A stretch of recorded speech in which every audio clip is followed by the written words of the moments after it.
Nobody wants them here except sort of marginally the king who wants to see his grandchildren. Not a single person in Britain apart from the king. They don't trust them, period. They just don't trust them. I mean, Harry to them is like Brooklyn Beckham is to the Beckhams. Today I am showing you explosive proof of how the BBC lied to me. That is our national broadcaster that is paid for by us, and they lied to protect Harry. Well, the word is same treatment this time.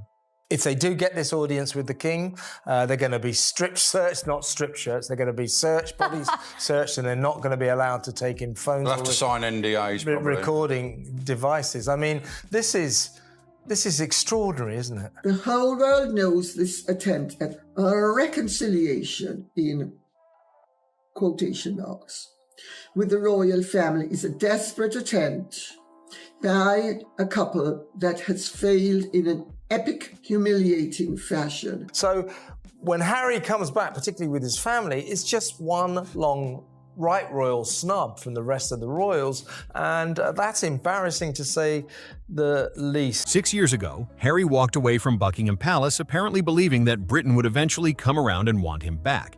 This week, Britain appeared to deliver its answer. And what unfolded both on those streets and reportedly inside the palace afterward was more revealing than anyone in Montecito probably anticipated. Picture the full context of where we are. 6 years. 6 years packed with major interviews, Netflix documentaries, a memoir that dominated headlines globally, public allegations of racist attitudes directed at members of the royal family during one of the most-watched television events in recent memory, and a lifestyle brand selling raspberry jam at roughly $40 a jar. The Duchess in particular is said to be in a state of near terror at the grim prospect of a cold-as-ice response from the royals and a cacophony of booing from Brits, who she seems to believe are a nation of racist slave drivers. Now here they are, back outside Buckingham Palace. So what exactly were they expecting? Warm crowds? Open arms? The kind of homecoming reserved for people who left on good terms and were genuinely missed? The public gave them a very clear answer to that question. You probably saw this moment coming from a significant distance away. Many people watching felt it the instant Harry and Meghan settled into that California garden, with Oprah leaning forward and chose to introduce themselves to America by making public claims about racist attitudes within the royal family on a globally broadcast interview. Nobody wants them here except sort of marginally the king who wants to see his grandchildren. Not a single person in Britain apart from the king wants them anywhere near this country. It's going to be humiliating for them. They are going to get the frosty reception from hell, aren't they? You probably turned to whoever was next to you and said, "Watch, eventually they'll run out of road. And when they do, they'll be back." 6 years later, here they are. Not because the family extended an invitation, not because Britain requested their return, but because, according to people reported to be close to the palace, options appear to be narrowing, and narrowing options can produce decisions that wouldn't otherwise be made. Nobody inside that building appeared to be waiting for them with any particular enthusiasm. Nobody. The whole world knows this attempt at a reconciliation, in quotation marks, with the royal family is a desperate attempt by a couple that has failed in an epic, humiliating fashion.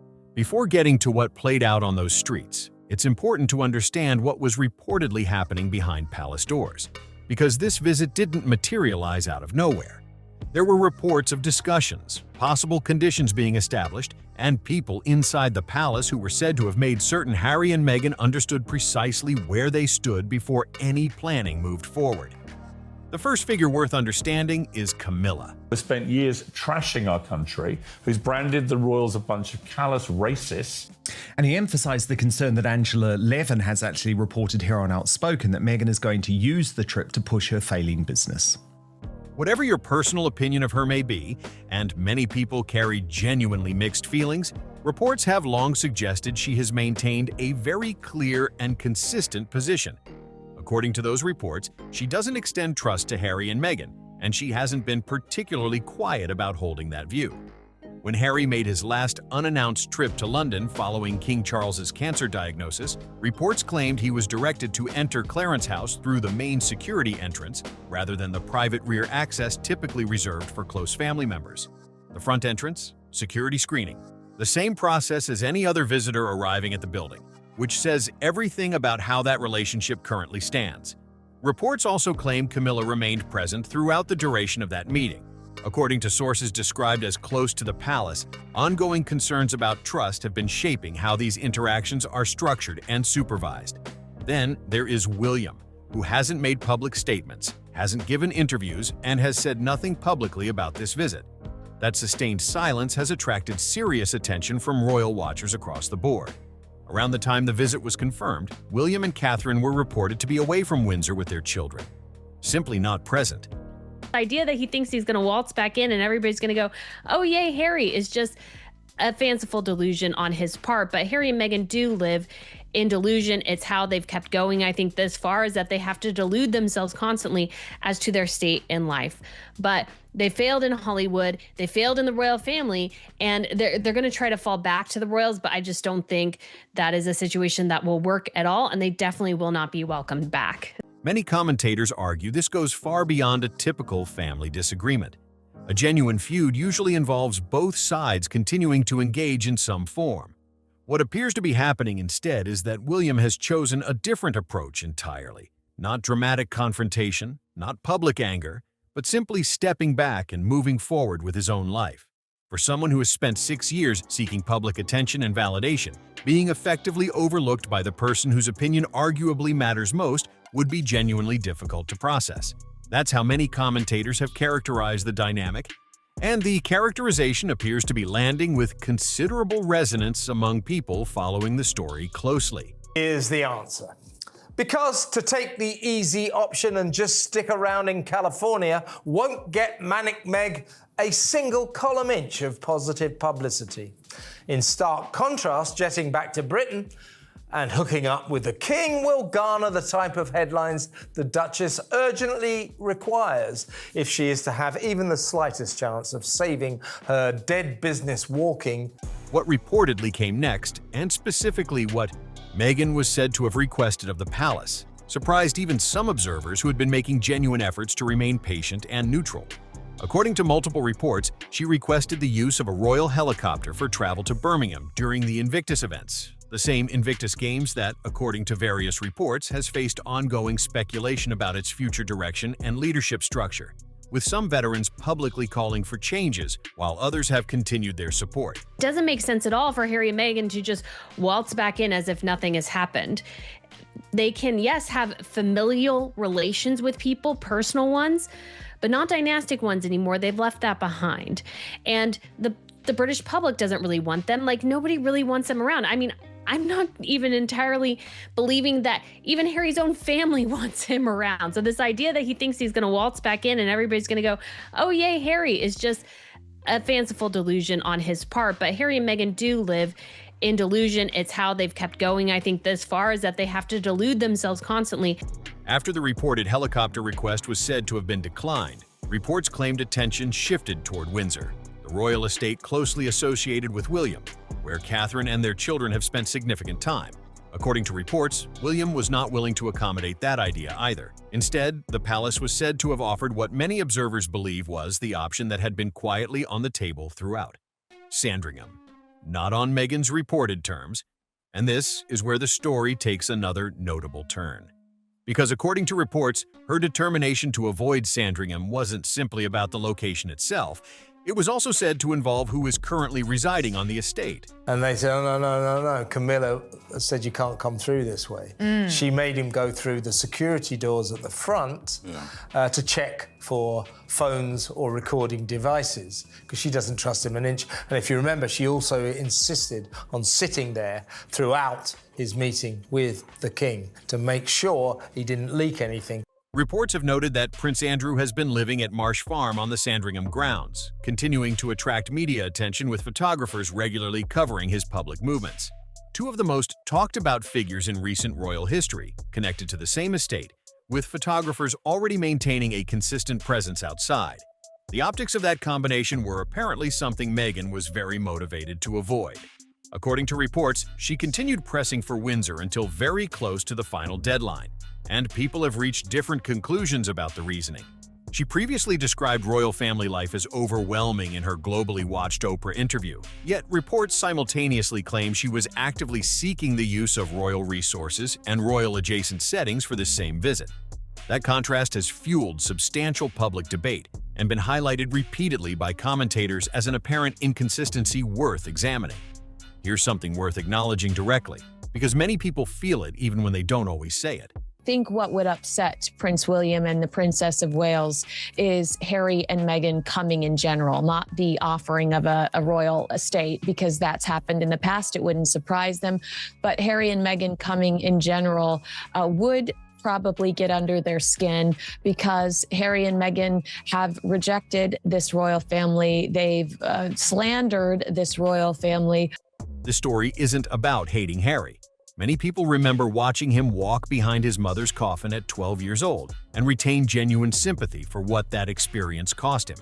At the same time, many of those same people describe feeling deeply disappointed by the specific choices he has made since then. That disappointment hasn't turned into indifference. If anything, it has made people pay closer attention, which is its own form of continued investment in his story. This week, Piers Morgan offered a comparison that generated considerable discussion. He suggested Harry's current position within the royal family reminds him of Brooklyn Beckham's relationship with the Beckham family, a son who, in Morgan's reading, has become someone the family no longer organizes itself around because of the direction his choices have taken his life. Morgan identified his sources as people close to Camilla, people close to Beatrice, and others he described as having genuine palace proximity. He talks to Queen Camilla. He's friends with the Princesses Beatrice and Eugenie, and just a few weeks ago was pictured partying with Edo, Beatrice's hubby. And that's a whole other story, but she was there too. So he has direct sources from within the royal family who are telling him, no, we don't trust Meghan, no, we don't want her back, and are even comparing Prince Harry to Brooklyn Beckham. According to him, the overwhelming feeling among those people toward this visit was not anger or outrage. It was weariness. Simple, sustained, accumulated weariness. Sources described as being close to the palace have also reportedly applied another word specifically to Meghan: desperate. According to those reports, the view inside those circles is that someone operating under serious pressure is more likely to make bold or unpredictable moves. Idea that Meghan's in her delusional, arrogant, self-hypnotizing state can actually believe that she is going to come back over and swan over here occasionally and just wave her broomstick, her magic wand. Some commentators have argued this visit carried significant commercial and public profile importance for her, particularly given recent changes in media partnerships and the trajectory of various business projects. From that perspective, the view is that this was never purely about family reconciliation. Many people watching say they saw this trajectory coming years ago. They said it when Harry and Meghan stepped back from royal duties. They said it when the Netflix deal was announced with such fanfare. They said it after the Spotify partnership collapsed. They even said it when the Jam launch generated more mockery than commercial momentum. How do you trust him, sir? How do you trust this son of yours who every single time you see him in the last few years, everything gets leaked? The pattern, they argue, was visible early, not because they wanted to be unkind, but because they were paying close attention. And now, according to commentators and reported palace sources, similar language is being applied to the situation from inside the institution. One development from this week that many people feel deserved significantly more scrutiny than it received was the reported £1.1 million donation to a children's charity, widely presented in initial coverage as a personal act of generosity from Harry specifically, described as Harry giving back through personal funds. The BBC reportedly characterized it that way in its initial coverage. But as additional details emerged, some commentators began raising a question that the original reporting appeared to leave unaddressed. is that basically she wanted not to be where they've suggested, which is up in Sandringham, but actually in Windsor. She thought that would be more convenient, perhaps even using the royal helicopter to fly up to Birmingham. Oh, yes. I mean, you've got no idea what's really going on behind the scenes. According to publicly available Charity Commission records, the reported source of that donation had been listed months earlier and recorded as coming from an outside foundation rather than Harry's personal finances. Those records had been publicly accessible for approximately 5 months before the story generated attention. The information was simply sitting there in official filings, available to anyone who chose to check. According to reports, after a journalist reviewed the public records and raised questions directly with the BBC, the broadcaster later acknowledged its original characterization of the donation required clarification. Behind the scenes, Sandringham, she's hoping, will slide away. And I wouldn't imagine her not holding out on this until the 11th hour. The thing is, William won't crumble. Even if the King says they have to, William won't crumble on Windsor. That is 100% for sure. That development sparked fresh and pointed debate about how the story had been reported and verified before reaching audiences. Some commentators also questioned why the reported figure landed at £1.1 million rather than a round number, noting that once converted across major currencies, an amount just above $1 million tends to generate international headlines describing it as more than $1 million, regardless of the specific figure involved. Critics argued the timing was strategically significant, potentially capable of generating positive worldwide coverage and improving public perception immediately before a high-profile UK visit. I think it's very dark what he's doing. I think it's very entitled, like Prince Andrew, and I think it all stems from the Queen, who used to really just say it was a yes woman for, you know, Prince Andrew, and I think it was the same with Harry, because obviously she felt bad about him losing his mother, so I think he was mollycoddled by the Queen. I think what you're getting at is, if you remember the royal family, you're very privileged. You've got this incredible status. You've got instant wealth. You never have to worry about money. You live in palaces. Now, you need an intellect to be able to deal with that. And if you're dumb and thick, like Harry and Andrew. William's a clever guy. Harry and Andrew, they're both, you know, thick as mints. That interpretation has sustained considerable discussion among people examining how the donation story was constructed and deployed. Meanwhile, reports about Meghan's lifestyle brand and media projects continued to attract their own sustained attention. Commentators noted Netflix had ended its involvement with the brand. Her cooking series reportedly ranked considerably below many of the platform's top-performing titles. Some observers pointed out it ranked below Suits, the series that established her public profile before the royal chapter began. Harry is a prince. Big deal. He made it known he doesn't want to be royal. Well, he wants to be royal. He doesn't want to fulfill the duties of a royal, except as and when it suits him. Yes, below Suits. But none of that fully prepared people for a claim that surfaced this week involving Queen Elizabeth. Reports suggested a private photograph exists showing the late Queen during her final months with Lilibet at a birthday gathering, described as a warm and genuine family moment. The claim immediately became a subject of intense debate because it has not been publicly verified, and because it sits in significant tension with what has been widely reported about Queen Elizabeth's approach during her final months. Man, the disgraced Duke of York, Prince Andrew. And this is because, as we know, he's residing at Marsh Farm on the Sandringham estate. Now, there's already a sort of selection of photographers, local newsmen there on a daily basis. Multiple accounts describe her as being extremely careful during that period about anything connected to Harry and Meghan, and particularly private conversations, photographs, or personal moments that might later be used or shared in public contexts. Some reports claim witnesses were maintained during certain phone calls as an additional precaution. Those accounts have been cited consistently as evidence that trust within the family had reached a seriously strained state. And now, some people are being asked to accept that Queen Elizabeth agreed to a private birthday photograph session, despite all of that reported caution. She doesn't get away, and she hasn't got away, either privately or publicly, because not only has the royal family held its line very firmly, but the public have got fed up of her as well. I know people don't like to accept it, but the technique of giving them enough rope to hang themselves with has actually worked very effectively.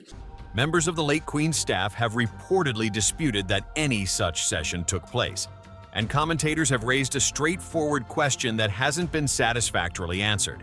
If a photograph like that genuinely exists, why has it never appeared publicly? The situation involving Thomas Markle adds another layer of complexity that commentators continue to raise in connection with any discussion of family relationships and access. If you're the royal family, and I know this for a fact from talking to people close to them, right? There's a lot of wariness about this. Right? They don't trust them. Period. They just don't trust them. I mean, Harry to them is like Brooklyn Beckham is to the Beckhams now. According to widely reported accounts, he has never met his grandchildren in person, and no publicly confirmed visits or meetings have occurred. He has never met Harry face-to-face. Those facts remain significant talking points, as public attention focuses on whether King Charles might have time to see Archie and Lilibet during this visit. Thomas Markle continues to follow those conversations from a distance, watching the coverage from afar.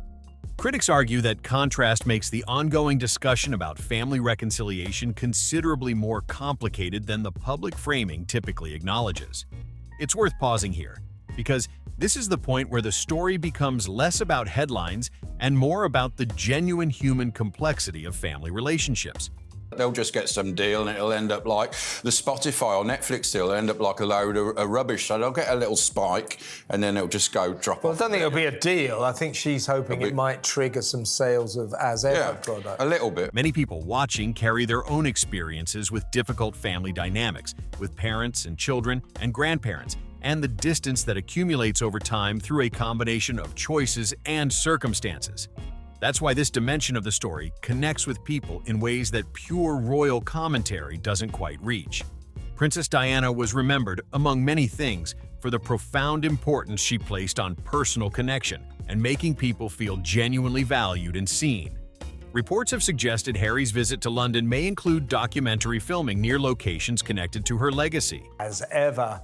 More than that, as global interest in them plummets, the scheming Sussex pair know that massaging their connection to the most famous family on earth will get people talking about them again. And in Meghan's mixed-up mind, when you're in the news, you're in the money. And boy, oh boy, do the desperate Duchess and her petulant prince need money. Fast. And commentators have noted that the timing overlaps with the temporary public closure of the Diana Memorial. People said to be familiar with the plans have claimed documentary content is expected to be part of what is captured during the visit. And through all of it, Thomas Markle continues following the coverage from miles away, watching it unfold on television, waiting for something that hasn't arrived. Here's the part that many commentators argue Harry and Meghan may not have fully anticipated. I think the last one was that Netflix party, wasn't it? And desperate. To your point, Piers, desperate equals dangerous. Correct. And Piers is now advocating for their titles to be stripped. And what I thought was really interesting here is Robert Jobson, who you know is someone who appears here on Outspoken, and I have described him as the journalist closest to King Charles, played down the significance of what a meeting would actually mean. Lady Colin Campbell offered a characterization this week that generated significant reaction. In her view, this visit should not be read as a victory for Harry and Meghan, but as a surrender. Consider what they reportedly actually ended up with. No enhanced security arrangements. The court rulings from Harry's legal challenge remain in place, unchanged. No Windsor, no royal helicopter. Certain security protocols reportedly in place for meetings. Camilla reportedly present during key interactions. William not involved. The visit, according to multiple commentators, appears to have unfolded substantially on the palace's terms, rather than the terms Harry and Meghan arrived hoping to establish. £1.1 million is a strange amount of money. That jumped out to me straight away. I've previously worked at a charity. I've had countless celebrities use charities to rehabilitate their images, or their image rather. So £1.1 million, that is a donation that will guarantee you headlines. It's over £1 million. It also means that when it's translated into other currencies, it will still be, by and large, for a lot of currencies, over £1 million. So those headlines go viral. Some critics have argued the deeper concern here is about maintaining public relevance over time, because without a strong royal connection, compelling ongoing projects, or substantial commercial momentum, generating consistent media attention becomes considerably harder. Today, I am showing you explosive proof of how the BBC lied to me. That is our national broadcaster that is paid for by us. And they lied to protect Harry. They lied to try and rehabilitate his image. The branded existence they've built depends on attention, and attention requires a continuous supply of new material. From that perspective, the argument is that they accepted the palace's reported conditions because the alternative, not coming at all, was commercially more damaging than coming on terms that fell well short of what they sought.